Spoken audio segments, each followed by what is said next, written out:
conversatorio en celebración de los 50 años del triunfo de la Unidad Popular en las urnas, aquel 4 de septiembre de 1970.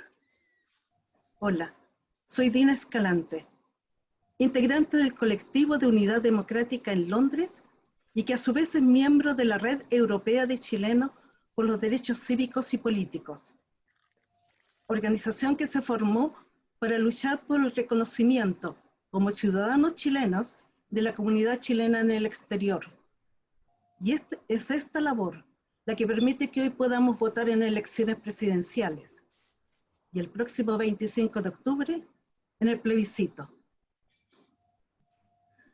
La Unidad Popular de Chile fue una coalición política y electoral chilena de partidos, movimientos y agrupaciones sociales de centro e izquierda.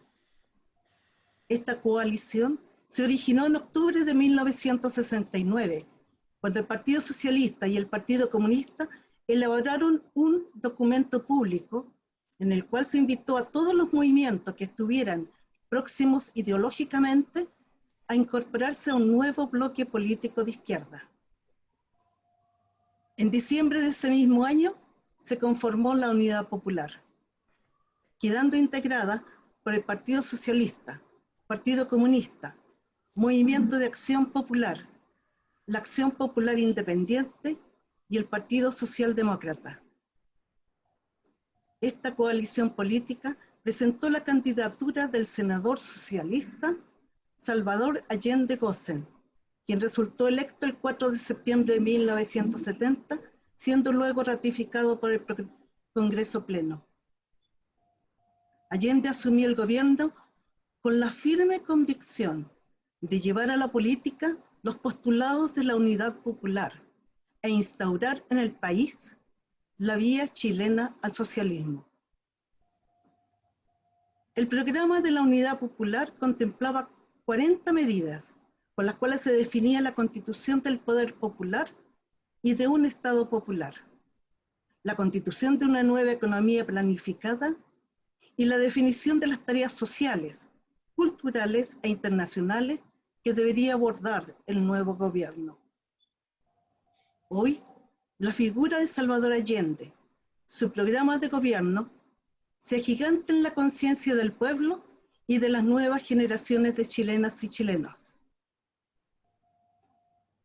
El evento de hoy ha sido posible por la colaboración del CUD y la Red Europea y ha reunido la presencia de destacadas personalidades especialistas en el período de la Unidad Popular. Permítame presentar ahora, con mucho orgullo, al moderador de este conversatorio, Víctor Figueroa, hijo de exiliados, nacido y criado en Londres, doctorado en Historia Internacional del London School of Economics, autor de la biografía Salvador Allende, Revolutionary Democrat. Víctor es analista de relaciones internacionales. Víctor, te dejo con la palabra. Muchas gracias, Dina. Ahora pasaremos directamente al tema. Contamos con 4 destacados panelistas hoy día para analizar, recordar, celebrar a la victoria del gobierno de la Unidad Popular.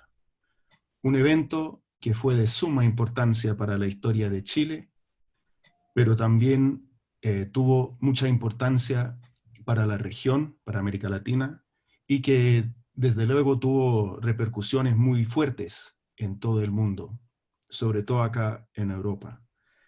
Y por intentar plantear la salida de una crisis larga en la que estaba Chile en los años 60, tiene, me parece, mucha relevancia para el Chile de hoy. El formato de la conversación será de 4 presentaciones, cada uno de 15 minutos, y cada uno seguido por una pregunta hecha por ustedes, el público. Y luego, al final, vamos a realizar un pequeño resumen y seguido por 15 minutos más de preguntas y respuestas. Entonces, sin más, tengo el placer de presentar a nuestro primer panelista, Mario Amorós. Mario es doctor en historia con una larga experiencia como historiador y periodista. Sus artículos sobre Chile han sido publicados en diferentes países en más de 10 idiomas. En Chile sus artículos han salido en medios como La Tercera, El Siglo, Punto Final. Ha escrito 22 libros, incluyendo las biografías de Allende, de Pablo Neruda, de Miguel Enríquez, el dirigente del MIR, y del dictador Pinochet. Además, en su libro reciente, Entre la araña y la flecha, relata la organización de los civiles para sabotear al gobierno de la Unidad Popular. Y por revelar este elemento medio escondido de la historia de ese momento, ha causado bastante impacto en Chile. Hoy nos va a hablar acerca del proceso de unidad de la izquierda y del papel de Allende como figura aglutinadora en ese proceso. Gracias, Mario, usted tiene la palabra.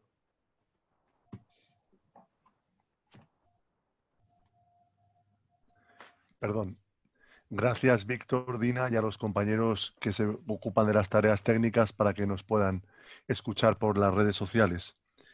Hemos escuchado hace un momento la pieza del discurso de Salvador Allende ya de madrugada del 5 de septiembre del año 70. Era la 1:30 de la madrugada cuando el ministro de Interior confirmó por llamado telefónico a Allende que era el vencedor de las elecciones. Tiene, como siempre se ha destacado, un gran simbolismo el hecho de que Allende hablara aquella noche desde el caserón de la FECH, de la Federación de Estudiantes de la Universidad de Chile, frente a la Biblioteca Nacional, con un micrófono modesto, con un aparato de megafonía modesto, pero que sin embargo alcanzó para que se grabara aquel discurso donde en la Alameda miles de personas celebraban la victoria de la Unidad Popular. Allí estaban, por ejemplo, Joan Jara, que recordó en su bellísimo libro, que ahora será reeditado por la Fundación Víctor Jara, aquella noche, el abrazo que le dio Allende. También estaban, por ejemplo, Carmen Castillo en un libro con su mamá, como Mónica Echeverría recordó aquella noche de manera muy bella. Ella estaba con Beatriz Allende. Allende en aquel discurso, como hemos escuchado, rinde homenaje de manera muy acertada a la historia del movimiento popular chileno, que como también muchas veces ha destacado, bueno, tiene una larga historia, y aquel triunfo histórico que mañana se cumplen 50 años, no fue un triunfo electoral más, no fue producto del azar de una competición entre tres partes, sino que fue el resultado, el fruto de una larga lucha, muchas veces reprimida con sangre, sobre todo en el primer cuarto del siglo XX, y Allende toma la palabra además en el lugar simbólico para él, puesto que él como estudiante de medicina llega a Santiago desde Valparaíso el año 26 y pronto se compromete con la FECH, fue vicepresidente del Centro de Alumnos de la Facultad de Medicina, y en el año 31, como miembro del Grupo Avance, un grupo muy radicalizado en la izquierda chilena, participa en las manifestaciones históricas que llevan a la caída del ministro de la dictadura del coronel Ibáñez del Campo, ¿no? Allende toma parte también en la República Socialista del año 32 y por eso fue procesado por una corte marcial y estuvo varias semanas en la cárcel. Y su padre muere al año siguiente y él, como le contó a Regis Debray, en aquel funeral de su padre juró dedicar su vida a la lucha social. Allende descendía por vía paterna de una familia que tuvo un papel destacado en el siglo XIX chileno. Sus antepasados lucharon incluso junto a O'Higgins y Bolívar en las luchas por la independencia de Chile y de América. Participaron en la lucha por la democratización del país desde las filas del Partido Radical. Su abuelo, el Rojo Allende, Allende Padín, que fue senador, diputado, gran maestre de la masonería chilena, fue una personalidad muy importante en el siglo XIX y Allende siempre le recordó con un gran afecto. Él, que siempre fue caricaturizado por la derecha como el pije Allende, puesto que le gustaba la buena mesa, el buen vestir, cosas delicadas. Sin embargo, desde joven tuvo una vocación, primero como estudiante de medicina y después ya como político en la educación social muy fuerte. Allende participó en los talleres de alfabetización de las clases populares ya en el Liceo Eduardo de la Barra de Valparaíso, y esto lo sabemos por sus papeles de la masonería, participó como estudiante de medicina en los consultorios médicos vinculados a los sindicatos anarquistas en Santiago a principios de los años 30. Y eso viene de su amistad con aquel carpintero libertario, Juan de Marchi, que fue el que le llevó a las ideas revolucionarias. Participa en la fundación del Partido Socialista el año 33, del que ya es secretario regional en Valparaíso el año 35. Fue vicepresidente del Frente Popular en Valparaíso ya el año 36. La primera gran experiencia unitaria de la izquierda chilena, el Frente Popular, que se crea en febrero del 36, después de la victoria de ese Frente Popular en España y en Francia. Fue el encargado de la campaña presidencial de Aguirre Cerda el año 38 en Valparaíso, y el año 39, perdón, a finales del 38 ya es subsecretario general del Partido Socialista con 30 años. Como es sabido, el presidente Aguirre Cerda le nombra ministro de Salubridad, y esta es una faceta muy interesante, la de Allende como ministro de Salubridad. Su preocupación constante como parlamentario, después como senador durante 25 años, por que avanzaran las leyes sociales, la construcción del Estado social en Chile. El rol de Allende, pocas veces destacado en ese sentido, fue importante. Y también su visión de la medicina, de la higiene social, de la alimentación de las clases populares como ministro. Se conservan sobre todo un periódico socialista de aquel tiempo, el periódico Consigna, donde hay varios artículos de Allende muy importantes en esa dirección. Sale del ministerio en el año 42 y en los años 40 es por única vez en su vida secretario general del Partido Socialista, y ahí es interesante porque hay un intercambio de cartas con el Partido Comunista en torno a la propuesta de unificación de los partidos socialista y comunista. Eso se planteó en España en la Guerra Civil con mucho énfasis por parte del Partido Comunista. Dio lugar, por ejemplo, a la unificación de las juventudes socialistas y comunistas en la JSU, la Juventud Socialista Unificada, que fue la gran organización de la juventud antifascista española en la guerra. Y hubo un intercambio de cartas ahí con el Partido Comunista. No llevó a buen puerto esa propuesta de unificación. En el año 45 Allende es elegido senador, igual que Neruda por el norte, Allende por las provincias australes. Y ahí viene el periodo de la ley maldita, donde un periodo difícil en la izquierda chilena, el Partido Comunista sometido a la represión con campos de concentración en Pisagua, como sabemos, etcétera.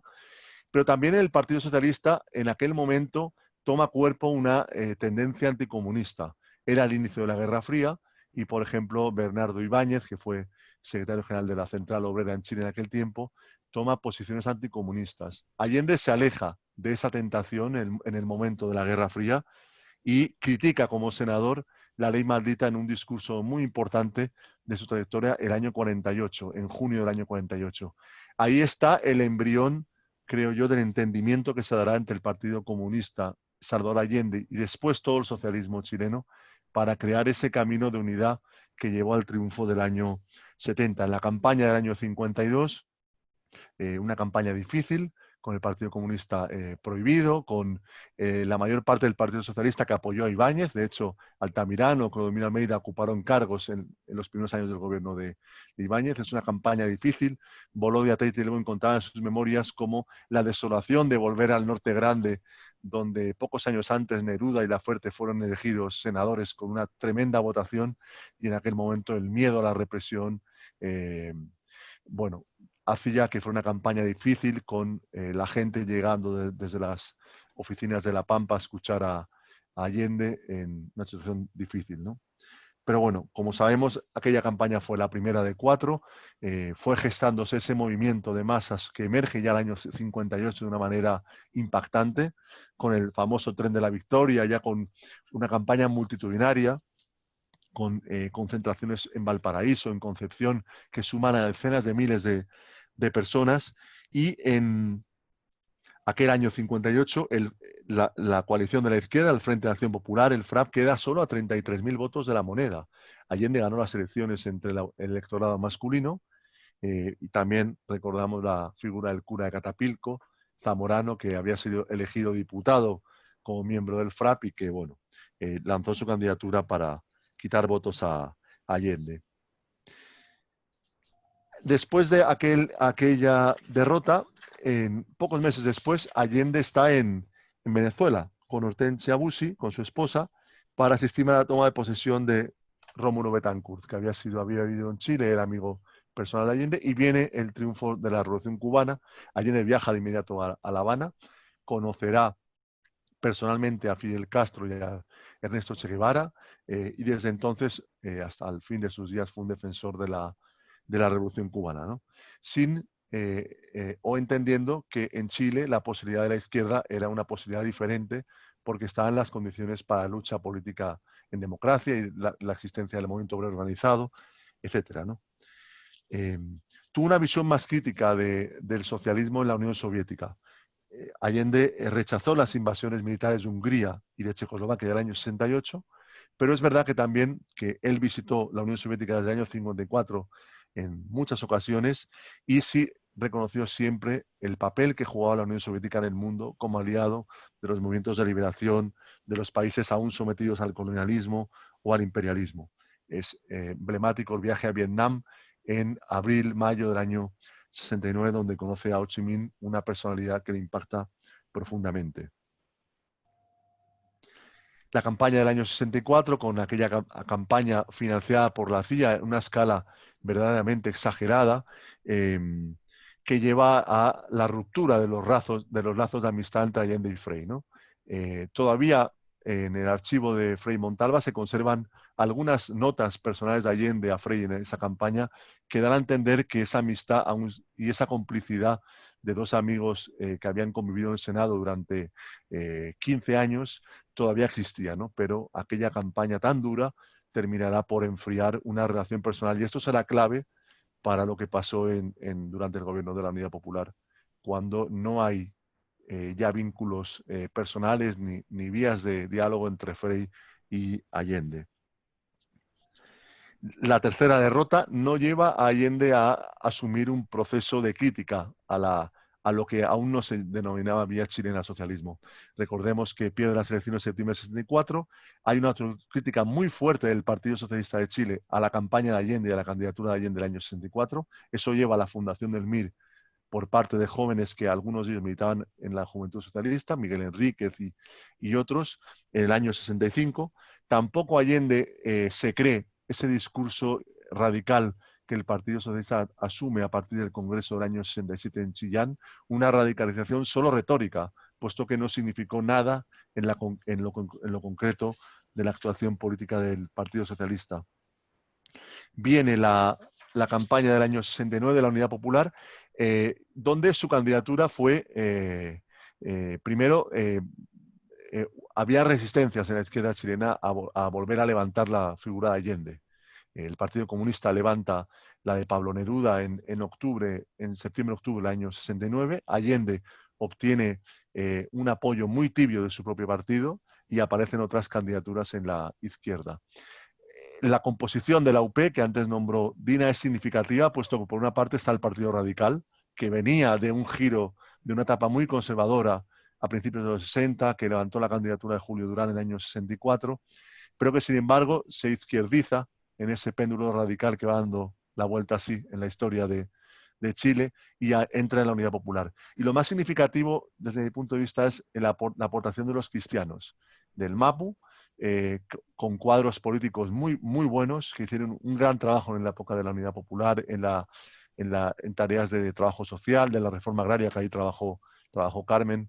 Y fue importante el aporte del MAPU y más aún de los sectores cristianos, porque para romper el discurso anticomunista de los sectores más conservadores, que hablaban del ateísmo de la izquierda, etcétera, ¿no? Y fue importante esa ampliación de la alianza de la izquierda en sintonía con lo que planteaban Allende y el Partido Comunista y otros sectores socialistas para la victoria, que fue muy, muy ajustada. Por poco más de 30.000 votos, Allende la ganó las elecciones después de la que fue su campaña electoral más corta de las 4 presidenciales.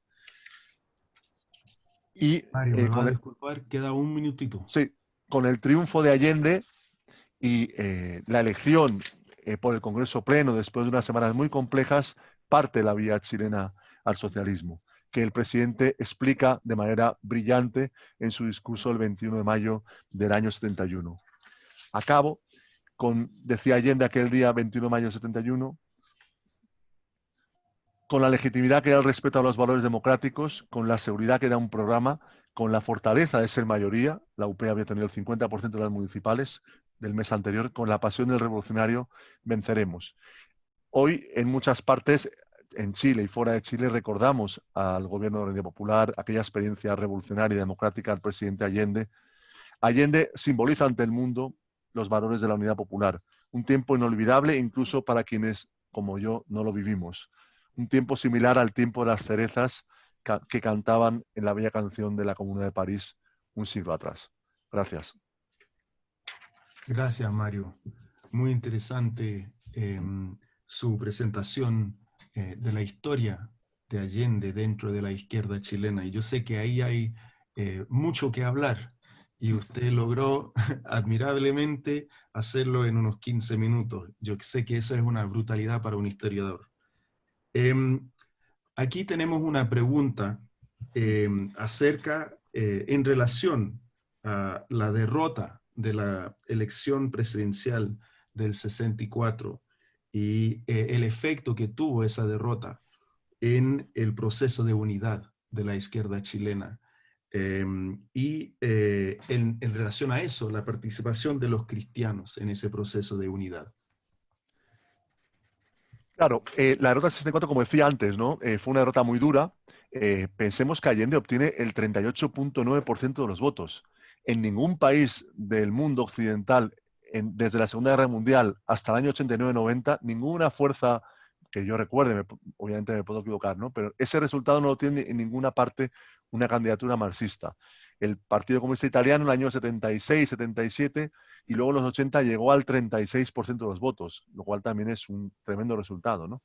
Pero Allende pierde con el 38.9% de los votos después de una campaña masiva frente a una propaganda durísima, ¿no? Y ahí viene el escepticismo en la izquierda y se lee muy bien en los textos de la época. Recordemos que hubo que el MIR en el año 70 no llama a votar abiertamente por Allende. Es verdad que conversa con Allende, que tenía complicidad con estos jóvenes revolucionarios y les persuade de que cesen en la lucha, en la actividad armada, ¿no? Pero hay sectores que no creían en la posibilidad de que la UP ganara la elección presidencial, ¿no? Se da un debate difícil. Yo cito en algunos de mis libros los documentos del Partido Socialista posteriores a la elección, con una crítica contundente a Allende, que recordemos que Allende no forma parte del Comité Central del Partido Socialista en su vida. A partir del año 55 jamás estuvo en el Comité Central de su propio partido, el quien era el líder evidente de la izquierda chilena, ¿no? Se funda el MIR y ahí hay una apuesta persistente de Allende y del Partido Comunista de Chile en la posibilidad de la llamada entonces vía pacífica, después vía político-institucional, vía chilena, ¿no? Y esa apuesta, esa perseverancia, esa ardiente paciencia de la que hablaba Pablo Neruda en su discurso en Nobel, fructifica con el triunfo de la Unidad Popular. Y yo rescato la contribución de los cristianos. Dediqué mi tesis doctoral a un cura valenciano desaparecido en Chile, Antonio Lluidó, militante del MIR, en Quillota. He escrito un artículo muy extenso sobre cristianos por el socialismo y fue una gran aportación de la Revolución Chilena. Es el periodo de la UP la primera vez en la historia en que sectores cristianos muy importantes luchan junto a la izquierda por transformar la sociedad. Después vendrá Centroamérica en los 80, pero fue Chile la primera vez. Y ese movimiento cristianos por el socialismo que se crea en Chile a partir del encuentro de los 80 sacerdotes de abril 71 que cristaliza en el movimiento cristiano por socialismo en septiembre de 71, fue muy importante. Se creó en España poco tiempo después Cristianos por Socialismo y de ahí viene también el compromiso después, durante la dictadura, del Comité Pro Paz, de la Vicaría de la Solidaridad. Ese trabajo previo político junto a la izquierda permite entender, creo, la tremenda labor que hizo la Iglesia Católica. Incluso el cardenal, que había tenido una polémica, los obispos habían polemizado públicamente en documentos con Cristianos por Socialismo, pero desde una posición de respeto y una posición democrática. Sí, Eso es un ayuda a tema entender. muy interesante y ojalá vamos a poder volver al tema en las preguntas al final. Pero ahora vamos a tener que, por cuestiones de tiempo, Claro. pasar a la segunda presentación que va a ser hecha por Carmen Hertz. Carmen es abogada y diputada por el Distrito 8, participó en la campaña electoral de Salvador Allende. Durante la UP fue abogada secretaria del Consejo de la Cora de la Reforma Agraria. Después del golpe, su esposo Carlos Berger fue asesinado por la Caravana de la Muerte. y la lucha que libró Carmen para hallar a su esposo y su búsqueda de justicia se relata en la película Los ecos del desierto de Andrés Wood. Desde esos días, Carmen ha trabajado para organizaciones de defensa de los derechos humanos, incluyendo la Vicaría de la Solidaridad, el FASIC y otros. Con la vuelta a la democracia, llegó a ser directora jurídica de la Cancillería, pero renunció cuando Pinochet fue detenido en Londres por la actitud del gobierno de ese momento de no reconocer la jurisdicción universal de los crímenes de exterminio. Fue embajadora de Chile en Hungría y concurrente en Bosnia-Herzegovina durante el primer gobierno de Michelle Bachelet. Actualmente, como diputada, continúa su trabajo en defensa de los derechos humanos y ante la pandemia ha sido muy crítica del mal manejo del actual gobierno. Hoy nos va a hablar sobre la UP como hecho político revolucionario en el contexto de la realidad chilena. Carmen, muchas gracias. Usted tiene la palabra. Bueno, gracias a ustedes por haberme convocado. En realidad fue muy emotivo el flashback del discurso de Allende para quienes estuvimos esa noche ahí frente al local de la fecha. Bueno, el proyecto de la Unidad Popular, sin duda, tal como lo ha señalado Mario, es la culminación de las luchas democráticas del movimiento popular chileno de al menos 3 generaciones. Desde los intentos y formas de organización de la clase obrera de principios de los años 20 hasta el 4 de septiembre del 70. Yo diría que la Unidad Popular fue una de las experiencias más emblemáticas hasta la fecha de una revolución, porque eso fue la Unidad Popular, antioligárquica que contenía los gérmenes de una transición a otro modelo económico no capitalista, en eso entonces inspirado en el aleno del socialismo que teníamos, que nunca antes había desarrollado. El movimiento popular recorrió un tránsito nunca antes recorrido por ningún movimiento popular, con plena vigencia de la democracia como forma de vida, al seno de las organizaciones populares y de los sectores populares, con un reconocimiento de los derechos políticos y cívicos de los opositores, con respeto del Estado de Derecho como norma de regulación de la vida colectiva, y un rechazo a la guerra civil como vía de resolución de las contradicciones sociales.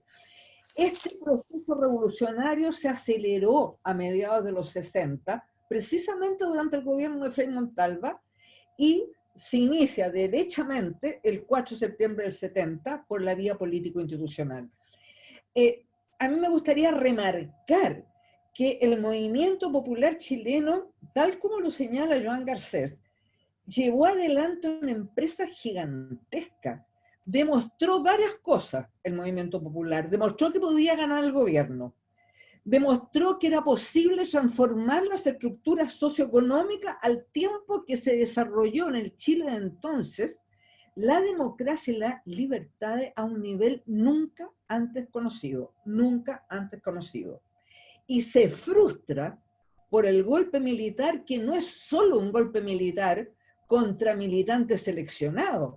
El golpe militar chileno es una contrarrevolución que restaura la sociedad oligárquica y que toca el corazón del tejido social chileno, porque eso fue lo que hicieron, destruir el tejido social chileno. Ahora, en relación al tema, paso a otra cosa, pero que tiene que ver con lo de hoy. En relación con el tema de la unidad, ¿ya? Tenemos que recordar cómo se gesta la unidad política del proyecto de la Unidad Popular. Fue un proceso que no fue fácil, no estuvo exento de dificultades y se logra recién en octubre del 69, ¿no es cierto? Se implementa el comando de la Unidad Popular, porque incluso la figura Salvador Allende, candidato presidencial 3 veces, presidente del Senado, que había sido ministro de Estado, que era la figura lógica para ser el candidato presidencial, no concitaba ni siquiera en su partido el respaldo unánime. ¿Y qué pasa? Es el movimiento popular el que exige en la calle, ahí en la avenida Bulnes, donde llegaron cientos de miles de manifestantes, a exigir candidato único y exigir un programa único. Y eso fue trascendente, porque en esos mismos instantes, en un edificio de la avenida Bulnes, los partidos de la Unidad Popular se estaban tratando de poner de acuerdo.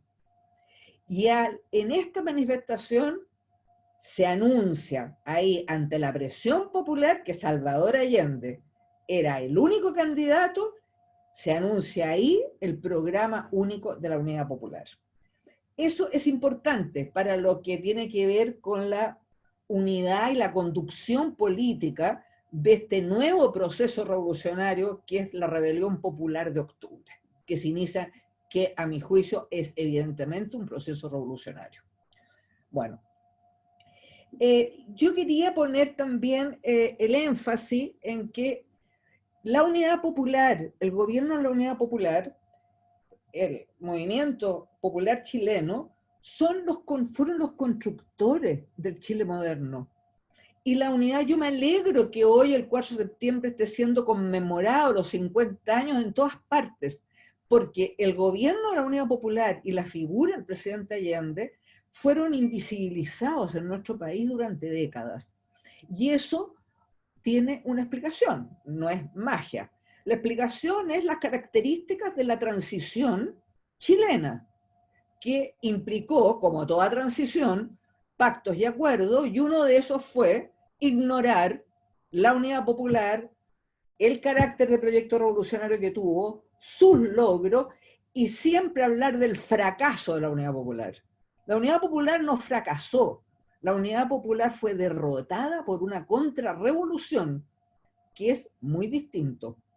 Y esta restauración, diría yo, de la sociedad oligárquica, siendo como el símil de lo que pasó después de la Revolución Francesa con la restauración borbónica, esta restauración no se terminó en la transición. La transición, como siguió administrando el modelo neoliberal, la restauración no se terminó. Y ahora, en esta rebelión de octubre, en este proceso revolucionario que comenzó ahí, que está suspendido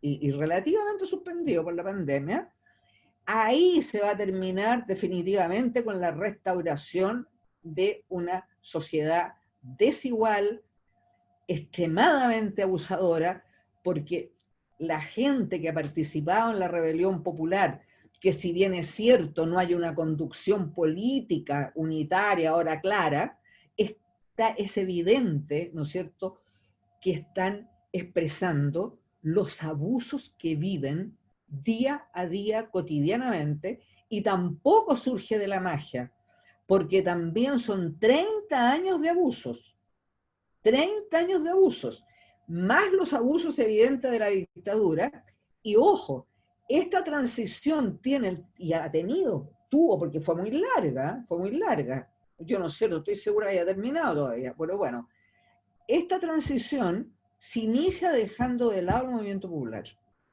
Y el movimiento popular fue la columna vertebral de la resistencia contra la dictadura. Sin embargo, la transición lo deja al margen, ¿no es cierto? Y esto es lo que ocurre en la cooptación de un modelo que se va imponiendo a nivel global en los 80, el modelo neoliberal, la cooptación de las élites que gobiernan. Y seguimos hoy día con una élite rentista, extractivista y con una economía extraordinariamente atrasada.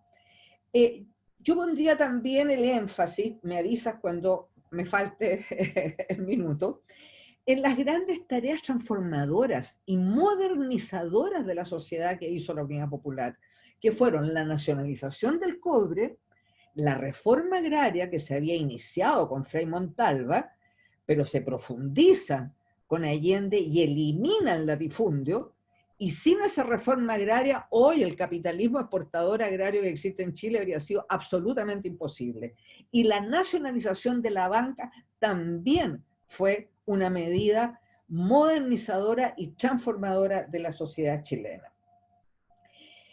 Bueno, todos sabemos que en octubre del 70, ¿no es cierto?, se intenta el golpe de Estado para que Allende no asuma. El mismo bloque social y político que lo concreta el 11 de septiembre del 73, ¿no es cierto?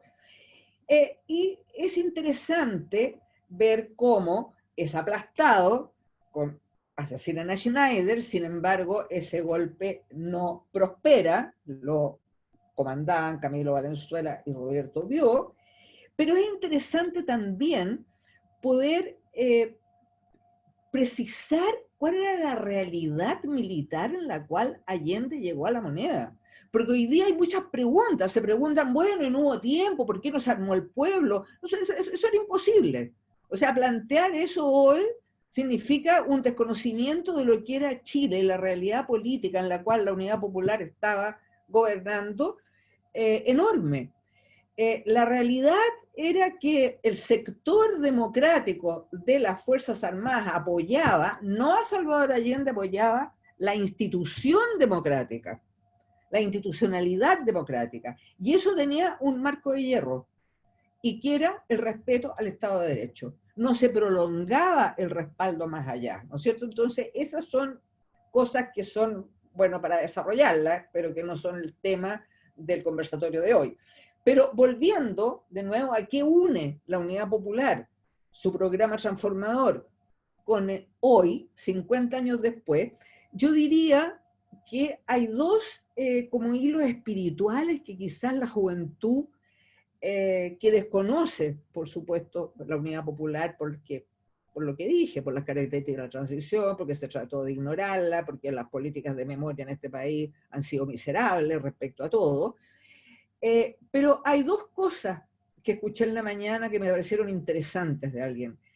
Una fue que en la Unidad Popular el mundo político jamás estuvo desconectado del mundo social, jamás. No se le pasaba por la cabeza a ningún integrante del movimiento político desconectarse del movimiento social. Estuvieron unidos férreamente siempre. Y lo otro fue la tremenda voluntad política y la épica que llenaba para que esa férrea unión entre el movimiento político y social continuara siempre. Yo creo que esos dos son como hilos que podrían a lo mejor inspirar a los jóvenes hoy día y que explican además cómo un proyecto en plena Guerra Fría, un proyecto que era liderado por partidos marxistas, logra triunfar. Logra triunfar. Porque eso hay que explicárselo. Nadie habría creído esto, ¿no es cierto? Bueno, eso es básicamente los ejes de lo que yo quisiera instalar. Lo emblemática que fue la Unidad Popular, no hay otra experiencia igual en el mundo. Por otra parte, la contrarrevolución también fue emblemática, porque las tácticas que realmente implementaron para destrozar el tejido social chileno fueron también paradigmáticas, Fueron avant-garde, las desapariciones forzadas, los lanzamientos al mar, la brutalidad desencadenada, ¿no es cierto? Y por otra parte, ¿no es cierto?, destruyen ese tejido social, el que se reconstruye rápidamente. En la Vicaría de la Solidaridad yo fui testigo cómo empezó a reconstruirse el tejido social, con los clubes deportivos, con los comités cesantes, con las mujeres de los presos políticos organizándose, con los presos políticos organizándose en los campos de concentración, en fin, y ahí metía la iglesia, lo que fueron los cristianos para el socialismo, metidos en el corazón, digamos, de ir tejiendo de nuevo, ¿no es cierto?, los embriones del tejido social que culminan en las protestas de los 80, porque las protestas de los 80 no habrían sido posibles si no es que durante toda la década del 70 se reconstruye el tejido social chileno. Eso también es paradigmático. Entonces, esos son elementos que, bueno, si nos da el tiempo, podemos conversar. Gracias. Muchas gracias, Carmen. Y un modelo de cómo terminar un discurso a tiempo. Muchas gracias. Me parece que usted mencionó varias cosas muy interesantes ahí y tengo varias preguntas aquí, pero creo que una que quizás es de importancia en relevancia a lo que está pasando en Chile hoy es si esa unión entre lo político y lo social existe hoy en día en Chile y cuáles son los factores que están frenando esa unidad si es que no existe con la fuerza necesaria. ¿Qué piensa usted?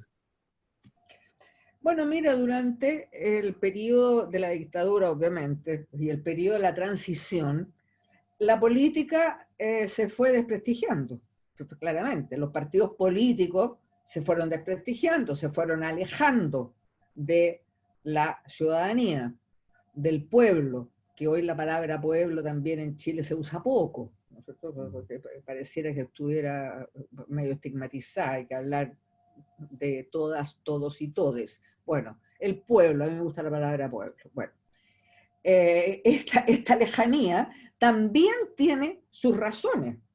¿Por qué? Porque la Constitución de Pinochet, ¿qué es lo que hizo? ¿No es cierto? Desde que se inicia la transición a la democracia, que es la institucionalidad que nos rige hasta el día de hoy. Privatiza la política. La política fue privatizada, igual que la educación, igual que la salud, igual que varios de los derechos. Y los partidos políticos dejaron de ser entes públicos. Entonces, los políticos, en que pasó a ser la política pasó a ser una suerte de carrera que se hacía, no una vocación de servicio público, salieron los políticos a obtener financiamiento, porque no tenían financiamiento del Estado, a los empresarios. Y eso significó que en definitiva, ¿no es cierto?, respondían no ante sus electores, sino ante quienes los financiaban. Entonces, por una parte, la financiación ilegal de la política, por otra parte, la llamada política de los acuerdos, que algunos logros tuvo, yo no los puedo desconocer, pero ¿qué significó esta llamada política de los acuerdos? Que los políticos dijeran una cosa en la mañana, dijeran otra en la tarde, e hicieran una totalmente distinta en la noche. Y se instaló en el imaginario popular la famosa cocina parlamentaria. Porque en definitiva, todos los proyectos estaban siempre relativizados, siempre con letras chicas, siempre acordados entre cuatro paredes. Y así se fue, ¿no es cierto?, generando la desafección de la gente con la política. Eso fue un proceso, y en esa institucionalidad fue la que lo permitió. Por eso hoy el gran logro que ha tenido la rebelión popular de octubre ha sido imponer el plebiscito, imponer la necesidad de una constitución nueva, o sea, de un pacto social real, porque Chile, desde el golpe de Estado hasta ahora, no tiene pacto social, porque la Constitución del 80 no es un pacto social, fue una constitución impuesta a sangre y fuego y fraudulentamente aprobada. Necesitamos un pacto social de un Chile distinto, de un Chile con un modelo económico distinto, de un Chile solidario, de un Chile justo, aunque aparezcan lugares comunes, de un Chile inclusivo. Y eso es logro de la rebelión popular de octubre. Tanto el plebiscito, la nueva constitución y la necesidad de la convención constitucional que redacte esta nueva constitución. Muchas gracias, muchas gracias. Ojalá vamos a poder volver a alguno de estos temas en las preguntas al final. Ahora nuestro tercer panelista es Francisco Domínguez, no solo un viejo conocido mío y de toda la comunidad latinoamericana acá en el Reino Unido, pero además catedrático en la Universidad de Middlesex en Londres, donde es director del Grupo de Investigación sobre América Latina. Llegó al Reino Unido en el 79 como refugiado político y desde entonces ha sido muy activo en temas y cuestiones de América Latina, sobre las que ha escrito y publicado extensamente acá. Además es activista de la solidaridad con los movimientos y los procesos en América Latina y actualmente es el secretario nacional de la campaña de solidaridad con Venezuela acá en el Reino Unido.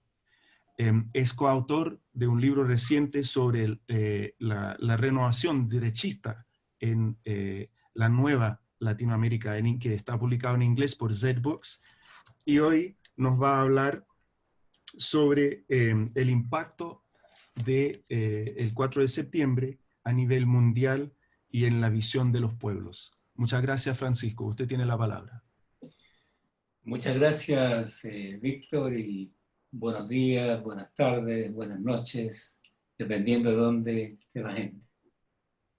Es un honor realmente haber sido invitado a este panel para conversar sobre la significancia de la Unidad Popular y del gobierno de Salvador Allende, que todos participamos, ¿no?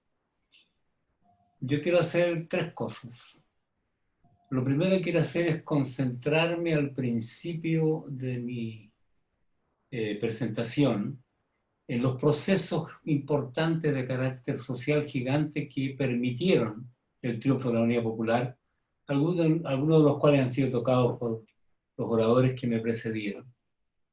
En segundo lugar, quiero hablar del nivel de los procesos de politización y radicalización que nos afectó positivamente en ese periodo, para realmente entender la significancia, el compromiso, el nivel de actividad que se llevó a cabo durante esos 3 años tan intensos, ¿no? Lo voy a poner de una manera más o menos brutal. Yo me recuerdo que durante la Unidad Popular yo no dormí por 3 años. Me recuerdo que era una cosa de actividad permanente. Y finalmente quiero terminar con problematizar la cuestión del Estado y la revolución en el sentido de la hegemonía, que ya ha sido abordado por algunos compañeros, ¿no? No pretendo dar una respuesta, sino problematizar, es decir, colocar la cuestión. Creo que la transformación o el proceso desencadenado por la reforma agraria iniciada por la democracia cristiana en 1967, creo que es un proceso clave. Históricamente el campesinado en Chile había jugado un rol muy, muy pasivo. En realidad casi no tuvo actividad durante 200 años. Hubo alguna rebelión en 1934 en Ranquín, bastante pequeña, muy localizada, pero que no adquirió en ningún momento las características de una rebelión campesina como ha ocurrido en otros países, no tanto en América Latina como en Europa. El desencadenamiento de este proceso, que comenzó en 1965, pero se intensificó en 1967 con la Ley de Reforma Agraria y la sindicalización campesina, que después fue profundizada por Salvador Allende durante la Unidad Popular, se puede confirmar con cifras. Para 1965 la cantidad de sindicatos agrícolas que existían en el país eran aproximadamente 32, que organizaban, según a quien se consulte, entre 1.500 a 2.100 trabajadores agrícolas o granjeros o campesinos. Realmente nada. Para 1970, es decir, para el término de la reforma agraria demócrata cristiana, habían 580 sindicatos campesinos que organizaban 143.000 campesinos en el país, donde este movimiento que había surgido de manera tempestuosa había organizado huelgas provinciales con toma de terrenos, algo sin precedentes en el país. Desde 1970 a 1973, la Unidad Popular profundizó este proceso y para 1973, un poco antes del golpe, habían en Chile 881 sindicatos campesinos, incluyendo federaciones y confederaciones, es decir, organizaciones inmensas, que organizaban a 313.000, casi 314.000 campesinos. Se estima por los especialistas que para 1973 el nivel de sindicalización campesina en Chile era prácticamente el 100%. Es esta erupción tempestuosa del campesinado la que realmente desestabiliza el consenso conservador que había dominado Chile. Era un consenso conservador democrático, pero que había dominado Chile, y esto realmente complica las cosas, porque no hay que olvidarse que la reforma agraria de la democracia cristiana forma parte del programa norteamericano la Alianza para el Progreso, para impedir la expansión de la influencia de la Revolución Cubana. Y esto realmente, que tenía la intención de impedir la expansión de la Revolución Cubana, lo que hace es acelerar el proceso de desestabilización de la democracia y crea las condiciones para ese desarrollo tempestuoso que después se llamaría Unidad Popular. En segundo lugar, yo creo que es muy importante mencionar el surgimiento extraordinario de la nueva canción chilena. Los mensajes contenidos en la música y en la letra y en la poesía de Víctor Jara, Inti Illimani, Quilapayún, es algo que es imposible olvidar. No hay absolutamente ninguna duda, en mi opinión. Lo sé porque lo experimenté personalmente como un muchacho recién despertando a la vida. El impacto del mensaje ético, de redención social, contenido en la música de Inti Illimani, Quilapayún, Víctor Jara, es sencillamente extraordinario. Solamente quiero detenerme aquí como una especie de nota al pie.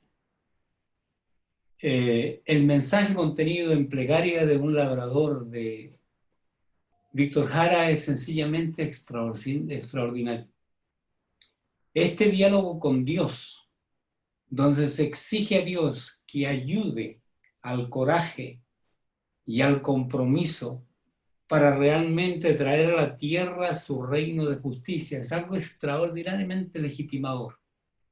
No hay absolutamente ninguna duda de que aquí el factor cristiano católico jugó un rol importante y nos tocó el corazón prácticamente a millones.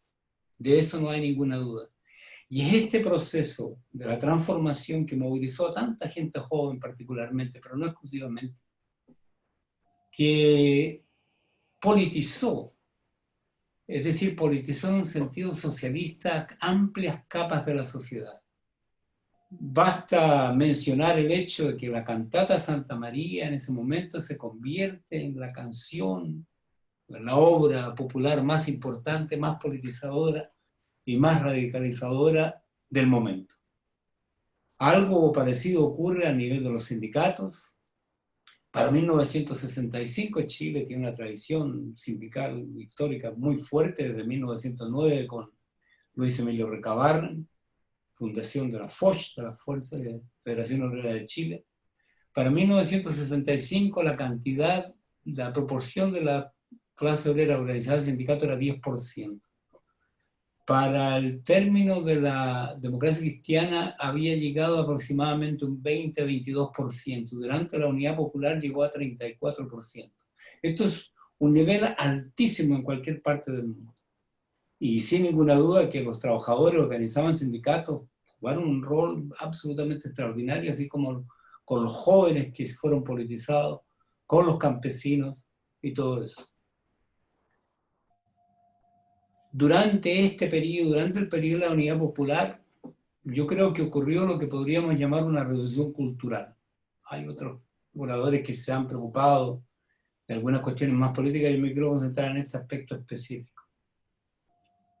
La editorial Quimantú producía una cantidad extraordinaria de libros. Yo creo que nunca históricamente nosotros hemos leído tanto y nunca se ha producido tanto material extraordinario de nivel político, literario, histórico, internacional, educacional, es algo increíble.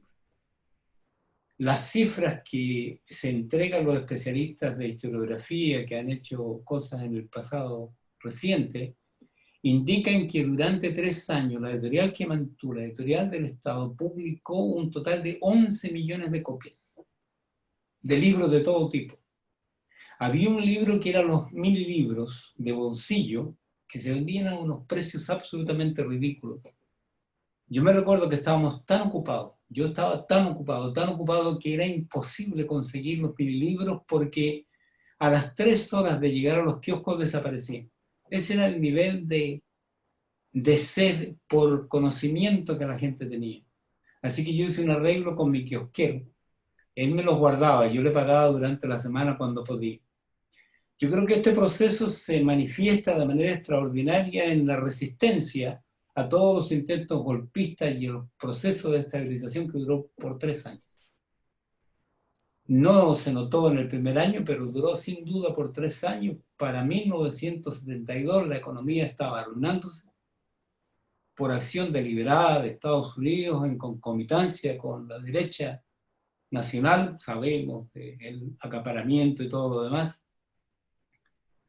El objetivo era obviamente castigar a los más pobres, que era precisamente la base política, electoral, social de la Unidad Popular, a objeto de debilitarla para crear las condiciones para dar un golpe de Estado. Este periodo fue durísimo para la gente, durísimo. Para 1973 nos tenía la economía destruida. Yo me recuerdo mi madre haciendo cola a las 3 de la mañana, volviendo a casa a las 11 de la mañana, quejándose amargamente porque no había conseguido nada. Llegaba con las bolsas vacías. Y teniendo discusiones y peleas con mi padre, que era un partidario de la Unidad Popular, como mi madre al final lo fue. El paro de octubre, y voy a abordar esto muy brevemente, creo que es emblemático en el sentido de esta resistencia. La derecha se lanza para un golpe mortal, tratando de paralizar completamente el país, algo que casi logra, pero la resistencia de los trabajadores, el nivel de organización, el nivel de politización que existía, donde la cantidad de gente joven, yo tenía poder en mi hospital, donde era dirigente sindical de la Federación Nacional de Trabajadores de la Salud, un poder que hoy día me cuesta creer que lo tenía. Y tenía 20, 21, 22 años. Yo creo que había miles, decenas de miles, cientos de miles como nosotros, que estábamos tomando decisiones todos los días para defender el proceso. El paro de octubre fue derrotado gracias a que la gente ocupó las empresas, ocupó los lugares de trabajo, los hizo andar. Y logró de alguna manera romperle la espalda, que al final se resolvió por un compromiso. Cuando la derecha termina el golpe, termina el paro de octubre y hacen una especie de balance, ellos sacan la conclusión, terrible para ellos, de que ellos han perdido el 90% de las industrias de la línea blanca, que el 80%, 85% de los textiles están en manos de los trabajadores, que prácticamente el 60% de su toma manufacturero está en manos también de los trabajadores por las empresas que han sido ocupadas por esta decisión militante del movimiento. Entonces, esto realmente muestra que la cuestión central entonces era que nosotros estábamos en condiciones de resistir, pero esto nos plantea la cuestión que es mi punto final, que es la cuestión del Estado y la revolución. Teníamos una revolución. En mi opinión, desde en esa época y después y ahora, nunca he cambiado de opinión. Lo que ocurrió en Chile fue un proceso revolucionario, una revolución. Nosotros teníamos el gobierno, pero no teníamos el Estado. Hay una discusión antigua que no me interesa, que es lucha armada o vía pacífica. Esto yo creo que está obsoleto. América Latina hoy en día ha demostrado realmente que la cuestión es cómo lograr la hegemonía para cambiar y transformar revolucionariamente el aparato del Estado. Esa es la tarea que está planteada aquí. Es importante notar una diferencia central entre el impacto que han tenido otras revoluciones latinoamericanas como la cubana o como la venezolana en el último periodo, la nicaragüense particularmente, en el resto del mundo, en el mundo avanzado en particular, porque en todos estos casos ha ocurrido que se han desarrollado movimientos de solidaridad. En el caso chileno, el movimiento de solidaridad surge luego de la derrota, no antes. Es decir, es muy importante esta diferencia.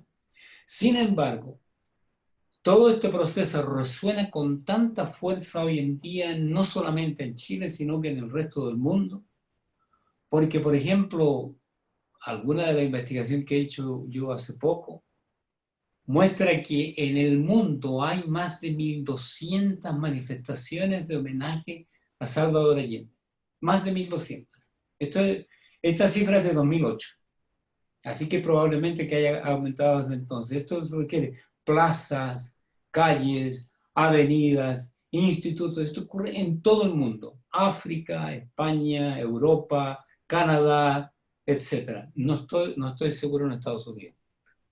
Traté de averiguar, pero no encontré. Entonces, la cuestión que se plantea hoy en día realmente es la hegemonía. Todos los movimientos revolucionarios de América Latina reivindican a Salvador Allende, todos.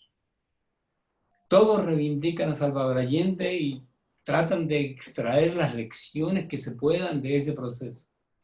Es decir, ¿cómo hacerlo? Y en esto voy a, creo que tengo un minutillo por ahí todavía. La cuestión de la hegemonía en otros países se ha logrado, y esto no, el hecho de que tú logres hegemonía no garantiza que tú mantengas el poder. Miren a Evo Morales, miren el resto del continente, para decir que no hay garantías absolutas. Pero la cuestión de la hegemonía es muy importante, es latinoamericanizar el discurso. Y en esto no quiero ser chauvinista, si es que se puede utilizar la palabra. A mí me parece que una de las características de los procesos revolucionarios del último periodo es que ellos miran al pasado y reivindican las luchas del pasado, incluyendo héroes específicos, para realmente legitimar las luchas del presente, para construir el futuro que necesitan. Yo conozco los trabajos de Simón Bolívar, he leído sus cartas, y yo jamás me imaginé, cuando estudié a Simón Bolívar, que Simón Bolívar se iba a convertir en el símbolo de la lucha por el socialismo bolivariano en Venezuela. Esto es algo que ha sido construido inteligentísimamente, en mi opinión. Que Tupac Katari tenga una resonancia parecida, no idéntica, parecida en el caso boliviano, de la misma manera que la reivindicación de Augusto César Sandino en Nicaragua, el patriota nacionalista que se convierte hoy en día en el ícono más importante de la lucha por el socialismo en Nicaragua y seguramente va a ocurrir en otros países. Entonces, la cuestión consiste, y con esto termino, en que América Latina obviamente se plantea la creación de un movimiento de masas inmenso que derrote políticamente a la burguesía, que permita la captura del gobierno, pero necesitamos la transformación constitucional que legitime la continua transformación revolucionaria del Estado y las instituciones. Voy a dar un puro ejemplo, todo ejemplo muy breve y termino con eso. En Brasil, el gobierno de Lula probablemente es el mejor gobierno que Brasil ha tenido en 200 años de historia de ese país, sin ninguna duda. Nunca nadie ha hecho tanto por la gente de ese país como ese gobierno. Sin embargo, las masas no estaban involucradas y no hubo reformas indispensables del Estado. El resultado es que estamos donde estamos. Si uno mira el Estado de venezolano en 1998, no hay ninguna duda que la diferencia entre el Estado venezolano, me refiero al Estado, no al gobierno, las instituciones del Estado de 1998 en Venezuela son completamente diferentes a las que existen hoy día en 2020. Los intereses de clase que el Estado venezolano defendía en 1998-99 han cambiado radicalmente y ese es el proceso de la hegemonía.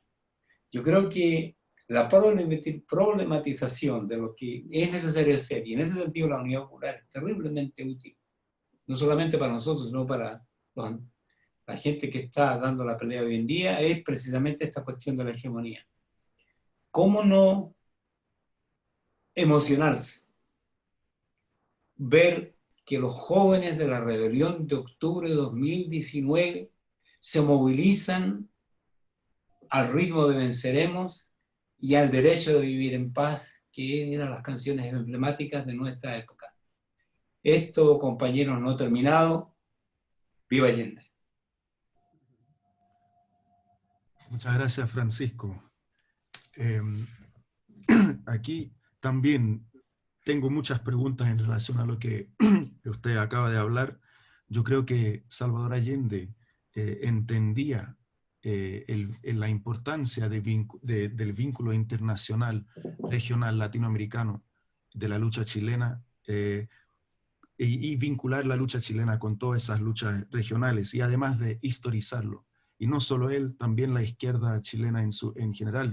Me recuerdo un libro de Orlando Millas, otro de Teitelbohm, sobre las figuras históricas chilenas y regionales.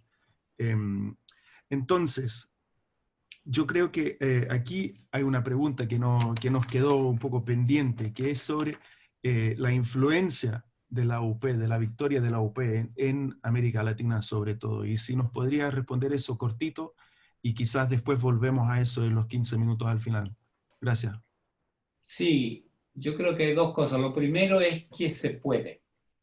Yo no quiero citar a Obama, pero se puede decir, yes, we can. Sí se puede, podemos. Es decir, es posible crear un movimiento revolucionario, amplio, político, que logre expresar la hegemonía de un nuevo orden político, social y económico. Que lo plantee como objetivo. Eso es totalmente posible. Y en ese sentido, la emulación que ha habido en todo el resto de América Latina es sin ninguna duda importantísimo. Todo el mundo usa Chile de alguna manera como punto de referencia. Salvador Allende es un héroe y las masas de la Unidad Popular son los héroes y las víctimas de la derrota que ocurrió después, la brutal dictadura que ocurrió en 1973. Sin embargo, es importante que, y esto es lo que están haciendo estos movimientos, están mirando con lupa, por decirlo de una manera, qué funcionó bien, qué no funcionó bien. No me refiero tanto a la estrategia adoptada, sino a cómo defendernos mejor del imperialismo. ¿Qué medidas necesitamos tomar a todos los niveles para defendernos mejor? Porque ellos están siempre al acecho. Yo creo que esta combinación, no me gusta usar la palabra dialéctica porque está demasiado usada, pero esta combinación dialéctica realmente ha sido muy útil, porque, por ejemplo, y la resume Hugo Chávez con una frase histórica que la planteó todas las veces, dijo, nuestra revolución es pacífica, pero no está desarmada. Es posible que por ahí la izquierda del resto del continente esté pensando que necesitamos pensar estas cuestiones estratégicas que pueden significar cosas bastante catastróficas si no las consideramos bien. En ese sentido, la Unidad Popular representa un nivel de aprendizaje y lecciones muy importante para toda la izquierda, no solamente latinoamericana, sino europea e internacional. Muchas gracias, Francisco. Ahora tenemos la presentación de el estimado Daniel Jadue, arquitecto, sociólogo, actual alcalde de Recoleta, la comuna donde nació y se crió. Posee una vasta trayectoria profesional ligada a la gestión local de desarrollo. Ha trabajado en todo Chile en esto. Además, ha implementado sistemas de gestión de calidad en municipios en muchas partes de Chile también. Ha realizado investigaciones de calidad de vida, en género, en delincuencia, sobre empleo y pobreza en diversos lugares, en Chile, en América Latina, en Europa también. Además, ha participado en muchos seminarios internacionales sobre el tema.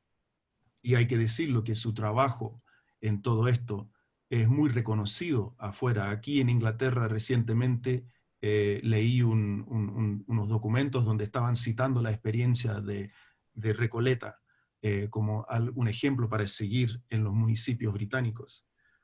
Como alcalde, Daniel ha cobrado notoriedad nacional por la implementación de las políticas públicas como la farmacia popular, el dentista popular, salud en tu barrio, escuelas abiertas, etc. Estas han sido fuertemente criticadas y atacadas porque básicamente van en contra del modelo neoliberal imperante en Chile en este momento. Hoy estas reformas, estas políticas representan una esperanza real para el gobierno local y un ejemplo para Chile y para el mundo también. Frente al plebiscito y una nueva constitución, Daniel es integrante del grupo de alcaldes progresistas que busca profundizar en el papel de los gobiernos locales en este proceso constituyente.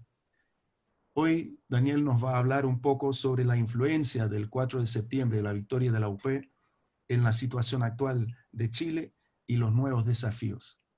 Gracias.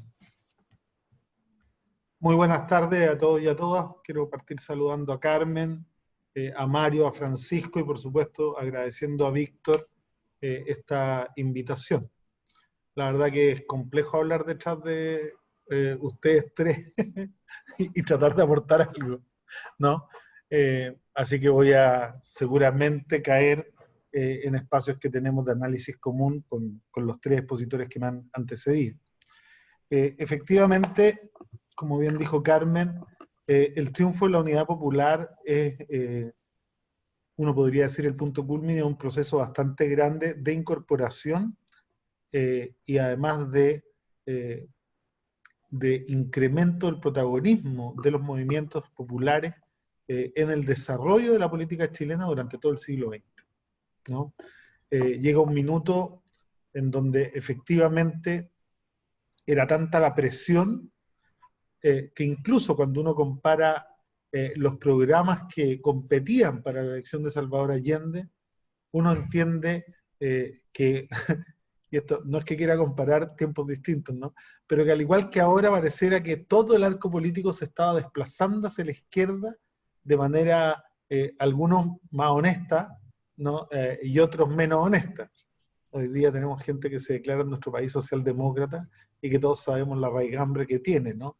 Y hoy día, claro, eso sí, cuando uno compara y mira hacia atrás, veo difícil que algunos de los socialdemócratas hoy día pudieran, incluso algunos de los demócratas cristianos de hoy pudieran firmar el programa de Tomic de la era.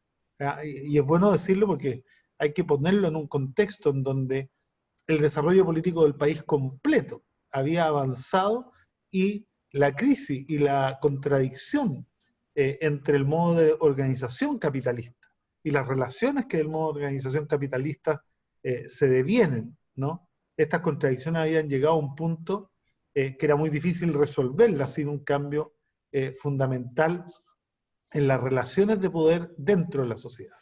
Y Allende lo que propone es aquello, ¿no? Y precisamente esto implica el tremendo salto adelante, porque también coincido con Carmen cuando ella dice esto no fue un fracaso este gobierno, este gobierno fue un gobierno tremendamente exitoso, que fue derrotado políticamente por una conjura internacional que tuvo empleados nacionales, empleados domésticos. Y yo quiero ser mucho más duro, hablo de empleados, de gente a los que se les pagó para que derrocaran al gobierno, antes se le había pagado para que distorsionaran la voluntad popular, ¿no? Hoy día, en esta constitución, incluso que no nos gusta, ¿no? Está prohibido el financiamiento internacional de campañas políticas. O sea, todos los dirigentes de la ADC hoy día estarían presos, todos los dirigentes del Partido Nacional estarían presos, porque efectivamente recibieron plata de Estados Unidos, recibieron plata de países extranjeros para torcer la voluntad popular e intervenir las elecciones del 70 y el 64 también, con el objeto de que no ganara Allende. Y la decisión de derrocarla estaba tomada mucho antes de que Allende subiera al poder. Es decir, no había ni siquiera la intención de darle la oportunidad a ese gobierno de que desarrollara su programa de tal manera que éste pudiera ser evaluado 6 años después en nuevas elecciones democráticas. En las elecciones que pudo ser evaluado, este es el único gobierno de la historia de Chile que ha subido, ¿no?, su votación entre las votaciones entre una y otra del 36 al 43% en la elección del 72, en la elección municipal, perdón, ¿no? Si bien no recuerdo, municipal y parlamentaria. Ahí Mario tiene más, seguramente va a tener más antecedentes que yo, pero en la historia de Chile, cuando uno mira la historia post-dictadura, ¿no?, todos los gobiernos han ido perdiendo votos, hay algunos que han perdido 2 millones de votos, y que efectivamente se consideran los conglomerados más exitosos de la historia de Chile. Bueno, Allende aumenta sus votos y aumenta significativamente su votación durante su gobierno. Entonces, en democracia, y esto proviene quizás de una deformación profesional mía, en donde, porque yo soy licenciado en gestión de calidad total, entonces en la gestión de calidad total te dicen que la calidad son un conjunto de variables que le permiten al consumidor o al destinatario de la política, ¿no?, evaluar como mejor, peor o igual que otro servicio de la misma clase, un servicio determinado. Entonces, cuando uno piensa que 3 años después, a pesar de todos los intentos por desestabilización, a pesar de toda la intervención extranjera, este gobierno tiene más confianza que cuando parte, uno tiene que partir diciendo, bueno, tiene que haber aumentado la calidad de vida de los ciudadanos chilenos mayoritariamente para que esto pudiera darse, ¿no? Y quiero ir a algunos ejemplos concretos. Quiero que este sea mi aporte hoy día ante los tremendos aportes que han hecho mis colegas que me acompañan en esta exposición. Veamos vivienda.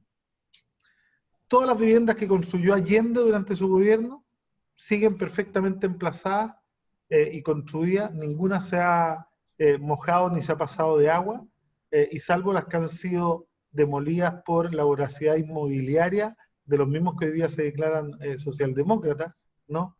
Están en perfectas condiciones. Puedo afirmar como arquitecto y como urbanista que ninguna de las viviendas construidas después que las que construyó Allende, que es el primer gobierno en la historia de Chile que define la vivienda como un derecho humano fundamental, ni siquiera se acerca ni a la calidad, ni a la cantidad de metros cuadrados entregada, ni siquiera, ¿no?, a una posible ubicación en la trama urbana que permitiera una vida digna como las que tenía Allende. De las viviendas que construyó Allende, ninguna las hemos tenido que destruir como Bajos de Mena. De las viviendas que construyó Allende, ninguna las hemos tenido que cubrir con nylon, como las casas Copeva, hechas incluso en democracia, no en dictadura. Cuando uno mira, por ejemplo, el conflicto con nuestras primeras naciones, ¿ah?, nuestra relación con los pueblos originarios, y ve la cantidad de tierras que se devolvieron durante la época de Allende y la relación que se estableció con nuestras primeras naciones, bueno, es el gobierno que más reparación ha hecho y que mejor relación ha tenido con las primeras naciones, a pesar de toda la deuda histórica, ¿no? Cuando uno mira la salud, créanme, que si en época de Allende el ministro de Salud se hubiera parado y hubiera dicho que tenemos el mejor sistema de salud del mundo, nadie se hubiera reído como se ríen hoy. Porque además Allende, efectivamente, es uno de los contribuyentes más importantes al establecimiento, no solo de un ministerio, sino que además de un sistema de salud nacional, desde la elaboración de su tesis en adelante, ¿no?, para llegar a tener indicadores superiores a todo el resto de los países de la región. Para ir a otras áreas, sobre el derecho a la educación, yo creo que ningún gobierno ha logrado incorporar, por ejemplo, a la clase trabajadora en la medida, en la dimensión y con la profundidad que Allende incorpora a la clase trabajadora a las universidades chilenas, ¿no? El salto en cantidad de matrículas, el establecimiento de la Escuela de Arte de Oficio, el rol que juega la Universidad Técnica del Estado, ¿no? Con una visión que hoy día ya nos quisiéramos. O sea, hoy día se discute que hemos profesionalizado demasiado la educación superior chilena, prometiéndole una movilidad social a los que entraron a estudiar a nuestro sistema de educación profesionalizante y privado, y que debiéramos haber puesto énfasis en la educación técnica. Bueno, eso fue lo que quiso hacer Allende, pero hace 50 años atrás. Cuando uno mira el proyecto de gobierno electrónico, oye, hoy día todavía, en numerosas reparticiones de Chile, se hace gobierno pasando papeles de un escritorio a otro, ¿no? Hace 50 años que Allende se pensó un gobierno eficaz, eficiente en el uso de los recursos interconectados. Entonces, cuando se habla de la unidad popular, más allá de este acuerdo del que hablaron mis colegas, por tratar de invisibilizar, ¿no? Y por otra parte tratar de convertir en un fracaso un gobierno que desde el punto de vista de los datos concretos no tiene mucho que envidiarle a ninguno otro de la historia, más allá de la crisis política, social y cultural que se instaló en el país a partir del terrorismo, de efectivamente la intervención. O sea, las generaciones nuevas efectivamente no saben todo lo que fue la intervención de la CIA. Que la CIA metiera armas para asesinar a un general de la República, ¿no? Aquí hay que recordar que los que hoy día celebran a este ejército que se ha robado medio Chile, a las Fuerzas Armadas que se han robado medio Chile, son los únicos que han asesinado 2 generales en jefe de los ejércitos chilenos. O sea, esto no pasó durante el gobierno de Allende. Entonces, hoy cuando se cumplen, mañana la verdad, los 50 años del triunfo popular, a mí me parece fundamental, y además agradezco y felicito a Mario por este tremendo aporte que ha hecho con su último libro, que entre la flecha y la araña, porque creo que poner sobre la mesa la historia verdadera y no la historia oficial, ¿no? Es hoy día una necesidad vital, porque además estamos en un minuto súper particular, en un minuto en donde pareciera ser que después de un tremendo paréntesis de 50 años, el pueblo de Chile vuelve a perder el miedo y vuelve a soñar con recuperar, ¿no?, con reinstalar la continuidad del proceso histórico que fue interrumpido el 11 de septiembre del 73 a través de la necesidad de tener un gobierno verdaderamente democrático y popular, ¿no? Y creo que estamos en un minuto tremendamente interesante de la política, porque todas las ideas que parecían minoritarias hace 25 años, hoy día parecen ser mínimo común denominador del pensamiento contemporáneo en nuestro país. Parece ser que por primera vez en mucho tiempo la juventud se quiere subir al escenario de su propia historia, como se subió en el 70, ¿no? Para jugar un papel de protagonistas principales y no de actores secundarios, que es lo que espera la derecha y esa parte del centro que se ha desfondado completamente, ¿no? Porque incluso hoy día los que se declaran socialdemócratas dan un paso en falso. Y dan un paso en falso porque se declaran algo que ya gobernó 20 años en Chile, ¿no? Y que efectivamente perdieron 2 millones de votos y no fueron capaces de entregarle al pueblo de Chile lo que el pueblo de Chile esperaba, pero además no fueron capaces ni siquiera de cumplir sus programas de acción. Entonces, recordamos los 50 años del triunfo de la Unidad Popular en un minuto, uno podría decir, de recuperación de la memoria histórica del pueblo chileno, ¿no?, de puesta en valor de todo este proceso de acumulación de fuerza de tantos años, con 2 clandestinidades encima, con persecución política, con la ley maldita, con haber participado, ¿no?, en un gobierno y medio y habiendo sido parte de logros fundamentales para el avance de los derechos humanos y de los derechos sociales, políticos y económicos en nuestra nación. O sea, hoy día, cuando uno mira hacia atrás y ve las luchas que en ese tiempo se dio y se dieron, decimos, mira, estamos comenzando a retomar el rumbo y creo que estos 50 años van a ser inspiradores para todo lo que viene. Empezar a discutir la nueva Constitución, ¿no? Cuando Allende mismo había entregado una propuesta de nueva Constitución para superar la Constitución capitalista que estaba vigente en el 73, ¿no? Hay, creo, una sintonía de estos 2 minutos históricos que creo que tienen mucho que ofrecerle a nuestro país. Gracias, compañero. Gracias, Solo Mario. terminar diciendo una cosa, que quizás es lo más relevante. Disculpen, solo una idea de síntesis final. Para los que somos allendistas, ¿no?, es maravilloso ver cómo la figura de Allende en el tiempo ha ido creciendo de generación en generación y cómo los que traicionaron a Allende, cómo los que traicionaron a la democracia se han tenido que ir hundiendo, disfrazándose y ocultando su pasado, tratando de evitar que se les relacione con las decisiones que tomaron para llevar a Chile al desastre. Una de las páginas que más me gustó del libro de Mario me recordaba este minuto en donde el presidente de la Internacional Demócrata Cristiano a nivel mundial le mandaba una carta a los demócratas cristianos chilenos diciendo que la democracia cristiana chilena avergonzaba a los demócratas cristianos en el mundo por el rol que habían jugado en la preparación, ¿no?, y la nula disposición a evitar el golpe porque lo podrían haber hecho. Solo eso. Gracias. Un punto muy importante que también lo resaltaron otros hoy día, el tema internacional en la derrota de la UP fue absolutamente clave. Ahora vamos a pasar a las preguntas finales. Si me perdonas, Daniel, voy a juntar la pregunta que hay para usted con las demás preguntas, porque me parece que todo hay que ir redondeando, se nos va acabando el tiempo. Entonces, hoy día lo que se ha hablado entre todos se ha resaltado la larga historia de esta lucha, que esta lucha que se está librando hoy en día no es huérfano del pasado.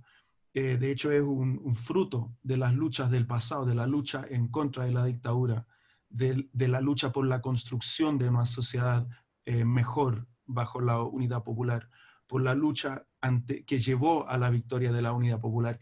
Y yendo más atrás, todas las luchas de los diferentes sectores del pueblo chileno, los indígenas, las mujeres, los trabajadores. Me parece que, como recién ha resaltado Daniel, este momento es un momento donde la institucionalidad, la economía, la cultura chilena están en crisis, muy parecido a la crisis estructural que vivía el país a fines de los años 60.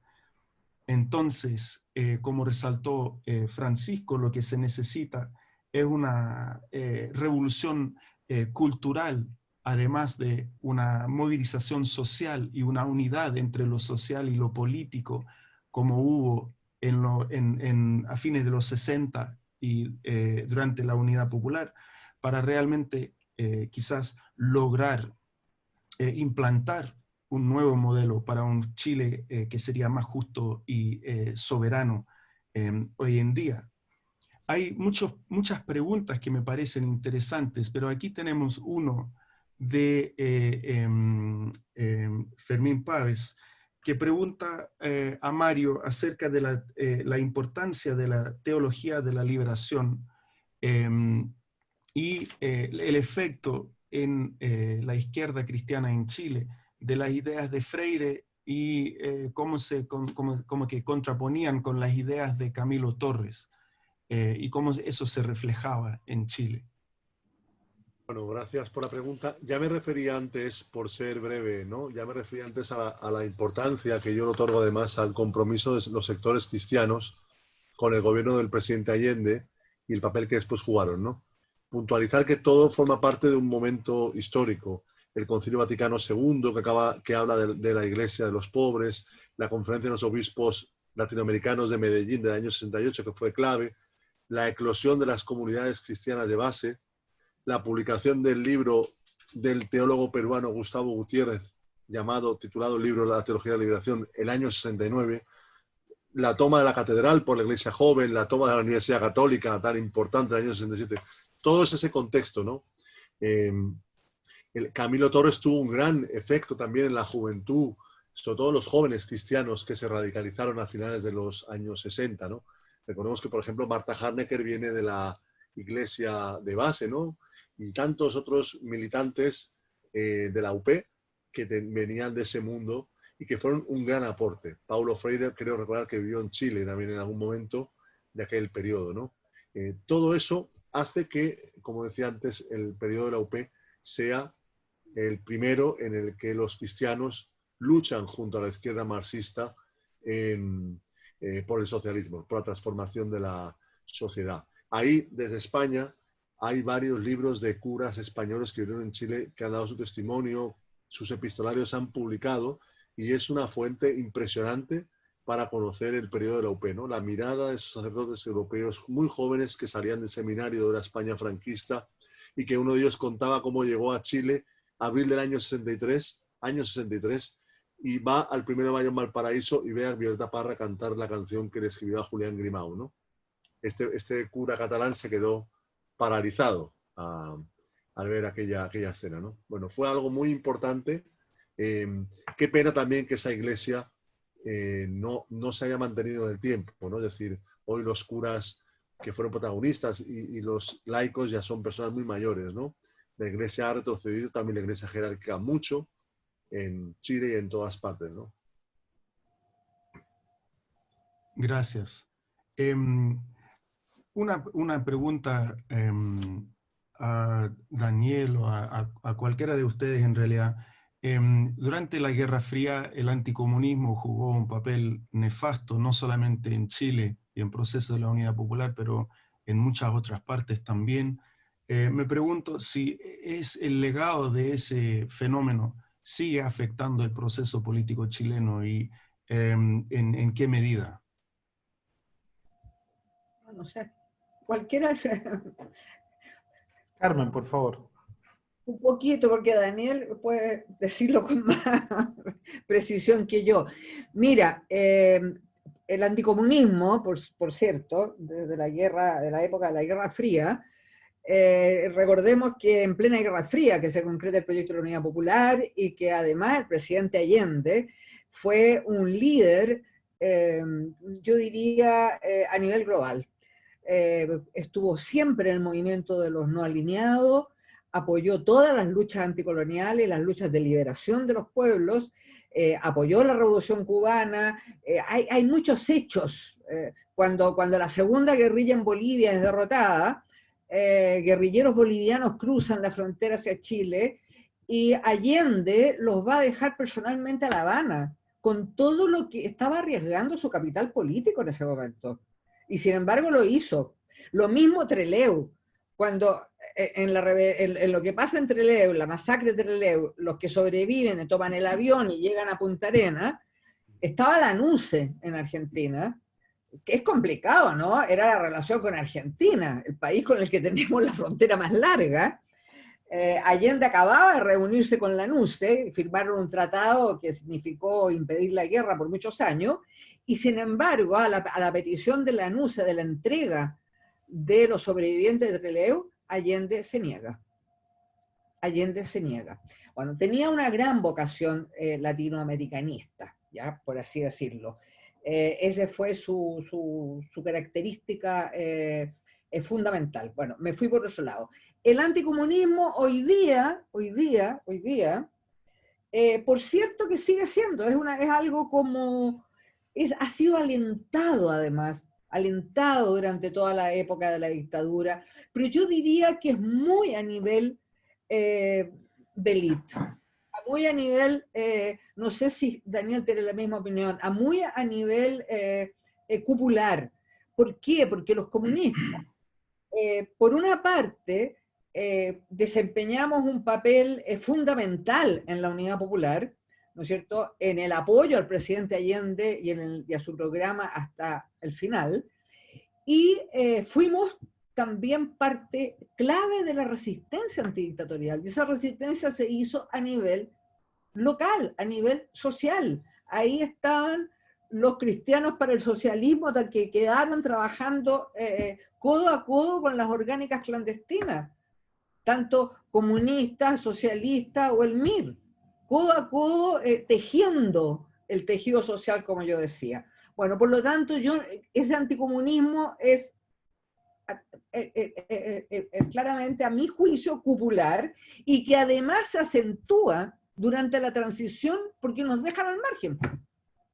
Nos dejan al margen al movimiento popular, dejan al margen al Partido Comunista, y ahí se va acentuando este anticomunismo como de manual que hay, ¿no?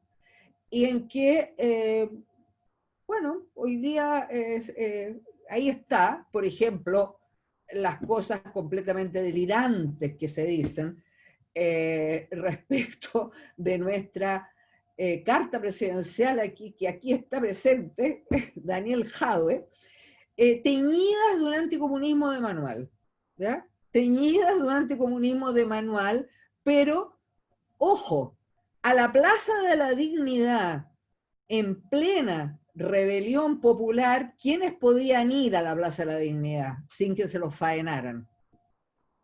Los comunistas. ¿Cuántas veces fue Daniel Jadwe a la Plaza de la Dignidad? Y fue recibido con bombos y platillos.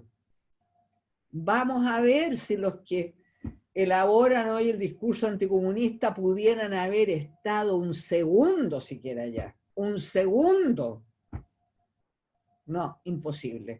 Entonces, eso, así lo veo yo, pero a medida como yo estoy absolutamente cierta que estamos en el medio de un proceso revolucionario que se inició, ¿no es cierto?, así formalmente el 18 de octubre, este anticomunismo es, bueno, de figuras, como dijo Daniel, figuras ya hundidas en el, yo diría, en el lodazal de sus propias miserias.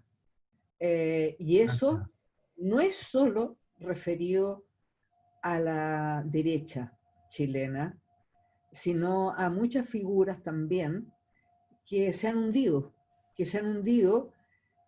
afortunadamente diría yo, en la memoria popular y en los anhelos populares. Eso, gracias.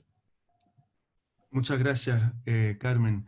Desgraciadamente se nos ha acabado el tiempo, pero para los que tienen interés en quizás aprender más sobre esta historia y el significado de este proceso, el significado histórico y político, mañana sigue en Chile el programa de 50 años de la UP y que sábado también.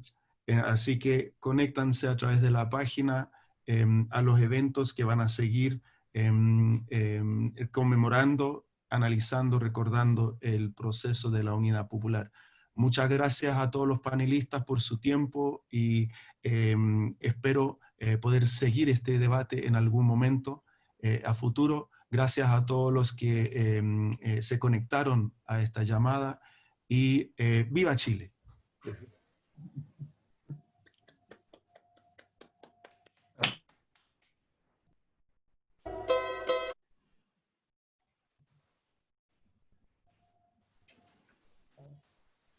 Hasta luego. Chao, Carmen. Bueno, muchas gracias a todos.